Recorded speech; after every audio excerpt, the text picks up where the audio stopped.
What's up guys, this is Fireburst180 and today I'm going to be talking about the Recon class and give you some advice, tips, and a little bit of a guide on how to be a better Recon player. Now this is not so much as being a better sniper, this is being a better Recon player because there's a huge difference between the two.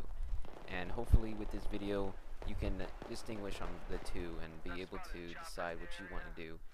But today I'm going to be just talking about Recon class.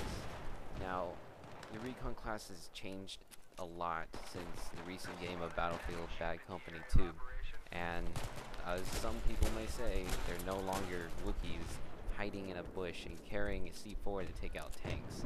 That is completely not the same in Battlefield 3. And with that, there are a lot of new Recon players out there that don't know how to use the equipment or their weapons or knowing how to simply spot. And hopefully I can give you some help about that. Now on a side note, I think the Recon class is my favorite class. I love its new mechanics, and it actually gives me a challenge of using the sniper rather than having it have no sway whatsoever like in Bad Company 2. Since it has a sway, you actually have to hold your breath now in order to keep it still, unless you use a bipod in order to keep it from moving. And I normally don't even use a bipod because I love being more an aggressive sniper rather than getting kills. I like to get into the action, and hopefully I can help you become a better aggressive sniper using these little tips that I like to use. And without further ado, let's get started with part 1. Tips to be a productive Recon player. Have to know your role. And to do that most effectively is to spot.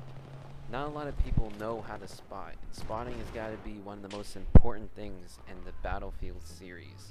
Spotting allows your teammates to see where your enemies are hiding, where they're going, what they're doing. Spotting is super effective. And once you learn how to master that, and it's a simple push of a button.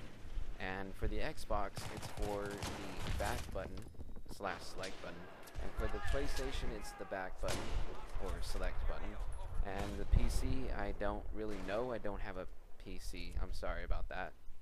But it is so easy to do that it takes not even a second to spot someone. Just by doing that and your teammates or squad kills that person, then you get extra bonus points. It's that easy and something that people need to learn. Because I've noticed not a lot of people know how to do it. And once you do, you'll become an even more productive sniper / Recon player or anything than you were 5 seconds ago. The second thing is to move around. Don't stay in one spot. Always go to different places. Once you get a kill, that person will know where you're hiding or where you're sitting around, sniping, and they'll come after you. Trust me, they got in me too. They like to knife you if you are staying in one spot. So always move around. Plus, it's more tactical if you move around. By doing that, you put yourself in different places and basically become the guardian angel for your team. By doing that, you'll not only get more kills if you're into that, but you'll also get more points just by doing more spotting when you're moving around. By staying in one spot, those people will stay away from that area in your line of sight. So that way, if you move around, you'll be able to see more people, thus giving you more kills, thus more points, and so on and so on. Tip number 3 I can give to you is not to camp at your spawn point. It's not helpful at all.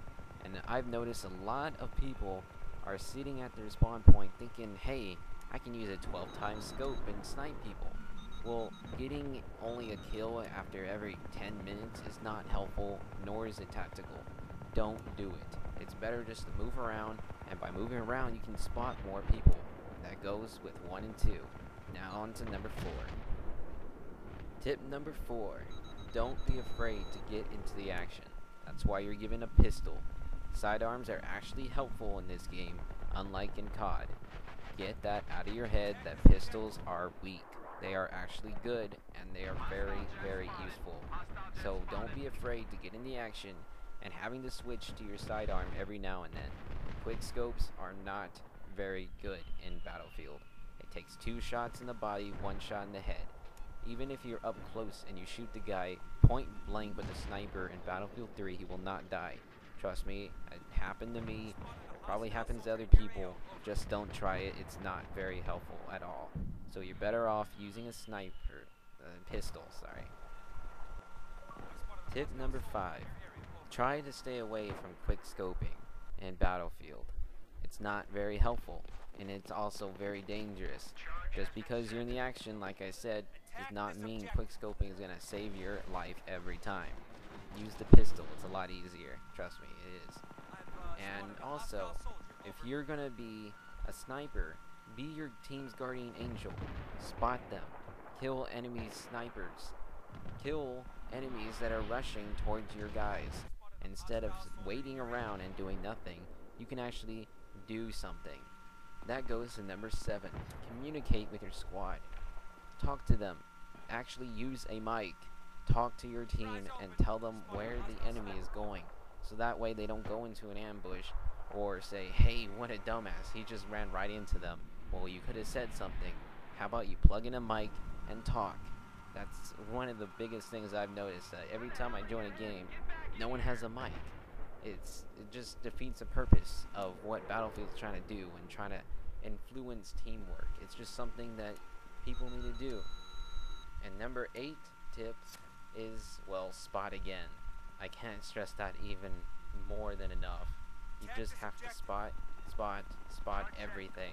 Everything you see. It's very, very important. Now on to part 2. Know your gun.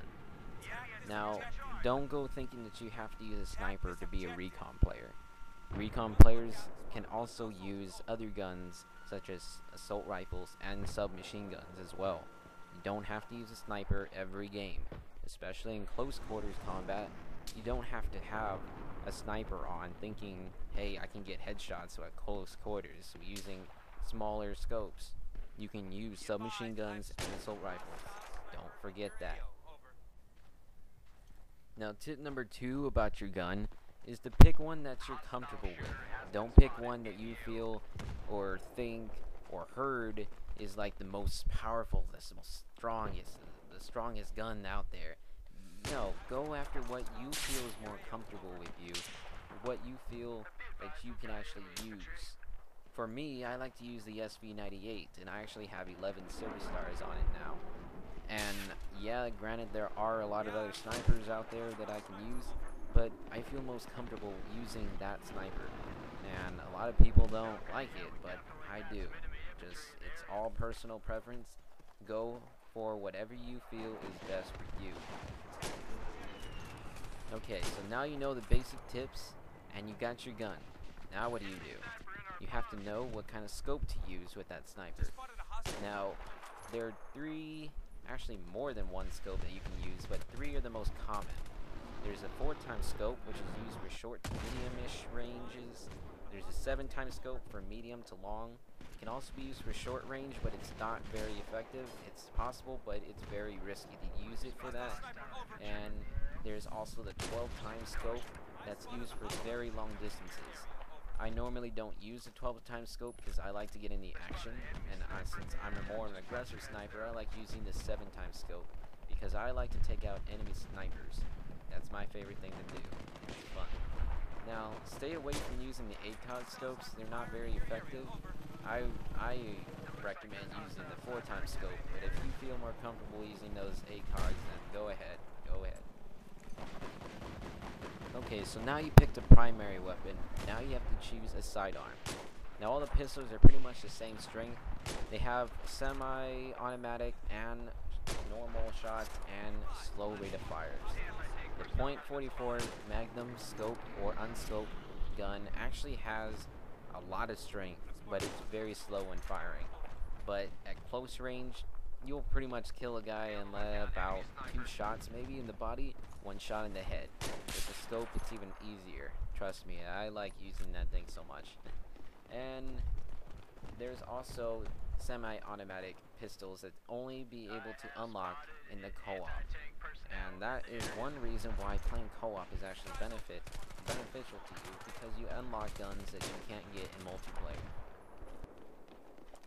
Well, that's it for part 1, guys, and tune in for next time for part 2, so that way I can give you some more tips and advice, because there is just so much more that I have to tell you, and I couldn't fit it all in just one video. Alright, peace out.